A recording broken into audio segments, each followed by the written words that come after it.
Hello and welcome to Doofuses, the show brought to you by the Andrew Cullen Entertainment Network.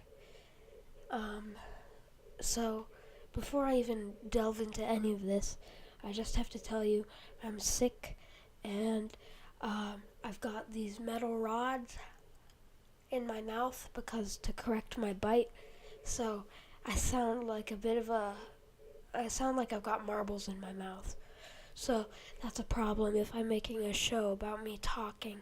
So this doofuses may become less frequent after this because what's the point of talking if you don't sound good? Um, so Doctor Who. I am I'm a huge fan of Doctor Who, like huge. Uh, you can see by my memorabilia and other things that I'm just a huge fan. And when I get into something, I really get into it. Like Star Wars, if I'm feeling Star Wars, I'm really feeling Star Wars. So whenever I get into a Doctor Who mood, which happens maybe once a year, usually when it gets closer to the new season coming out, I get back into Doctor Who, and it's happened recently. And I realized that Doctor Who, as we know mostly today, is just the tip of the iceberg. From 1963 to 1989, there was a show, Doctor Who, and I knew it existed. I just found it difficult to obtain because DVDs in American region sort of are kind of expensive. So I've been working my way through the seasons, and and another thing you should know is episodes from in the 60s. It was business practice at the BBC to tape over the master tapes to save money because they were very expensive.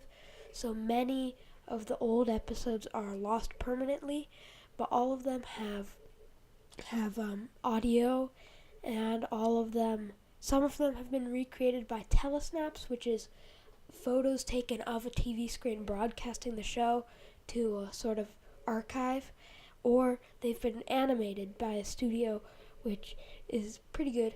Sometimes it's not so good, but yeah. Another thing to know about old Doctor Who is it was serialized, meaning you got a 25-minute episode every week. So you'd have maybe one story about the Daleks, and it could go for anywhere from 2 episodes to at maximum 12. So yeah, these old episodes are hard to watch because they kind of are long, and it makes the stories go quite slow. So if you can't sort of appreciate the fact that it was a product of the times, you kind of have to sit through some slow, kind of obviously fake sci-fi, like the sets sort of wobble a little and the outfits sometimes look a little bit like they're made out of stuff found around a backyard. But otherwise, it's great. So I'm going to go over season 1 out of 26 or something like that of the original classic series. And this one, I have to say I loved.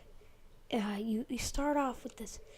It's just so weird. You've got this sort of alien guy, Doctor Who. He's sort of called in that season.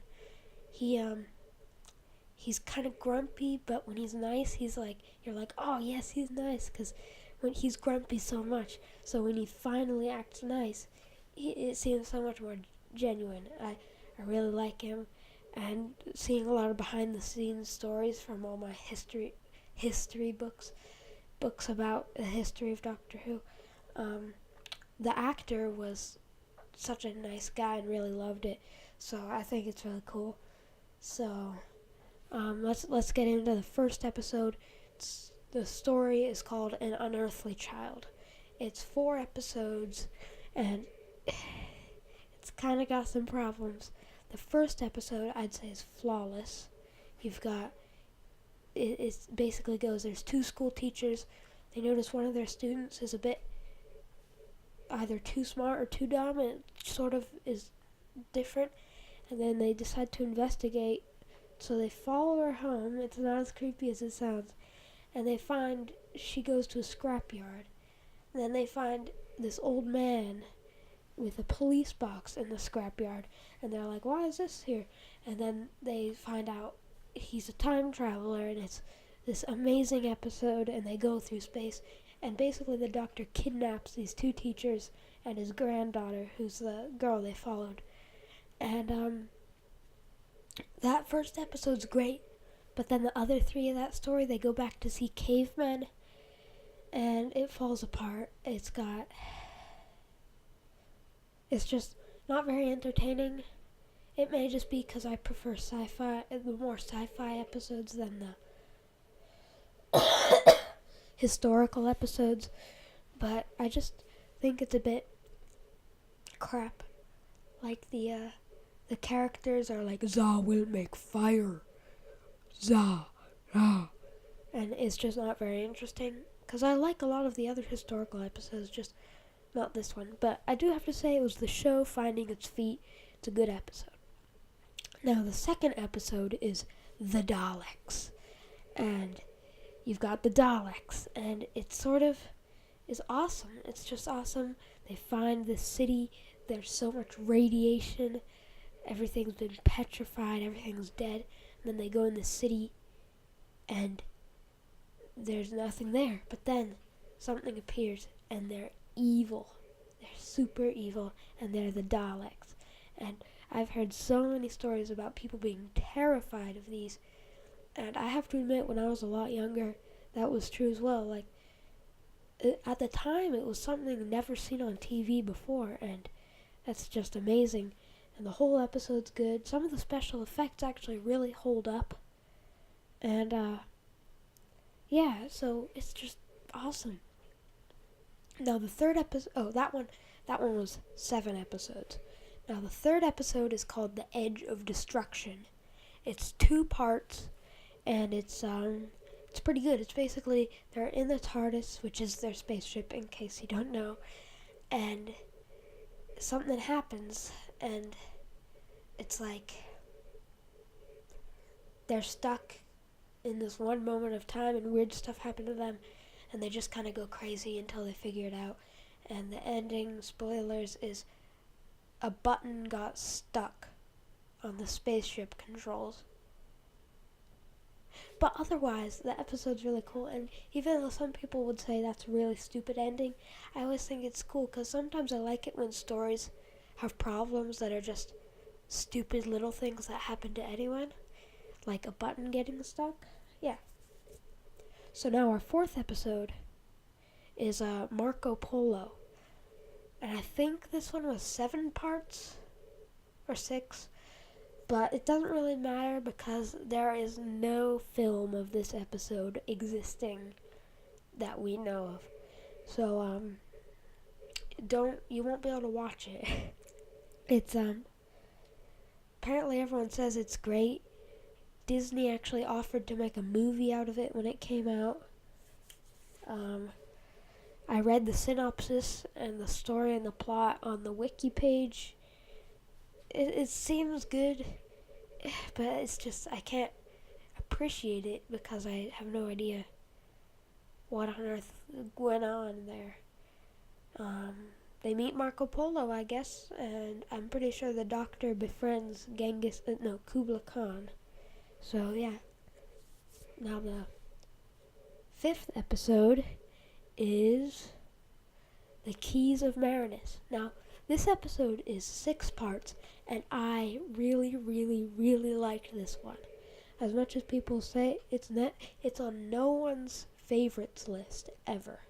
It seems to be forgotten, and it's absolutely epic. It's just, well, maybe not epic. I'm going too nuts about it. It's good enough. There are these aliens, and they have to go to these different places to get these keys. It's basically a fetch quest, but it's just cool, and there's so many cool ideas. Like, there's this one place where they're brainwashed to think everything's so great, but it's actually all just super crappy. and it just seems so cool that they're like. It seems like something out of the Twilight Zone, actually, and that's really cool. I really like that. Um, okay, that's. Oh, and then there's this one whole court place where there's this justice system, and this one guy gets accused of murder. That Ian, which is one of the main characters, and that part's really cool. I like that, and yeah, so that one's all right. The next one is the Aztecs. This one is probably one of my favorite historical ones so far. Overall, they just go and meet the Aztecs. It's pretty basic, but it talks about the ramifications of trying to change things and a whole bunch of stuff. It can run a bit slow at times, but otherwise I'd say it's a great watch. It's 4 parts. Yeah. Next is the Censorites. Now this episode I'm kind of mixed on. It's 6 parts, I think. And they're basically these creatures that telepathically communicate, and they can't tell each other apart without their uniforms, and it's kind of cool. It's a little bit, yeah, it's cool. So it starts off this thriller in space, and there are these aliens controlling everyone's minds, but then it turns into this sort of political thing, where there's guys disguising themselves as other guys because they can't tell each other apart, which I think is funny because one of the humans said to them, "We can't tell you apart," and they're like, "Oh, we must not be able to tell each other apart." So that's interesting. Yeah, it's really interesting, I guess. The last two or three episodes where it's political, I actually liked, even though it's a bit slow. There's this really scary bit at the start. Like, I wasn't scared. I act like such a. I'm not scared. Okay, it was sort of scared. Whatever, never mind. Just this kind of creepy part where there's this guy and he's gone driven crazy by the aliens, and it's super cool. The episode is alright. Whatever. Pretty good. Then the last episode of the story of the season, yes, is the Reign of Terror, and I'm fairly sure this one's the French Revolution. 2 of the episodes are missing, 4 and 5 out of 6, and they're both animated, which is nice. It's one of my less liked animations. I prefer some of the other ones over it, but it served it well. The episode was overall good. The doctor gets to dress up as a French dude, and it's pretty awesome. And there's Napoleon at the end. It's pretty cool. This is one of the better ones. It's not that great. So yeah, that's my thoughts on season 1 of classic Doctor Who, and I'm almost already done with season 2. Now, if I had to recommend one thing to get, and this is sort of cheating, I'd say get the beginner DVD, even though that's not really towards the rules. But you get 3 stories in the beginner DVD. The first 3 with the Daleks, the Unearthly Child, and Edge of Destruction. And it's pretty good value, but it's a bit of cheating. I'd say highlights of the season would be the Daleks, the Keys of Marinus, and the Aztecs. Yeah, that's my opinion, and you can't tell me I'm wrong. See ya.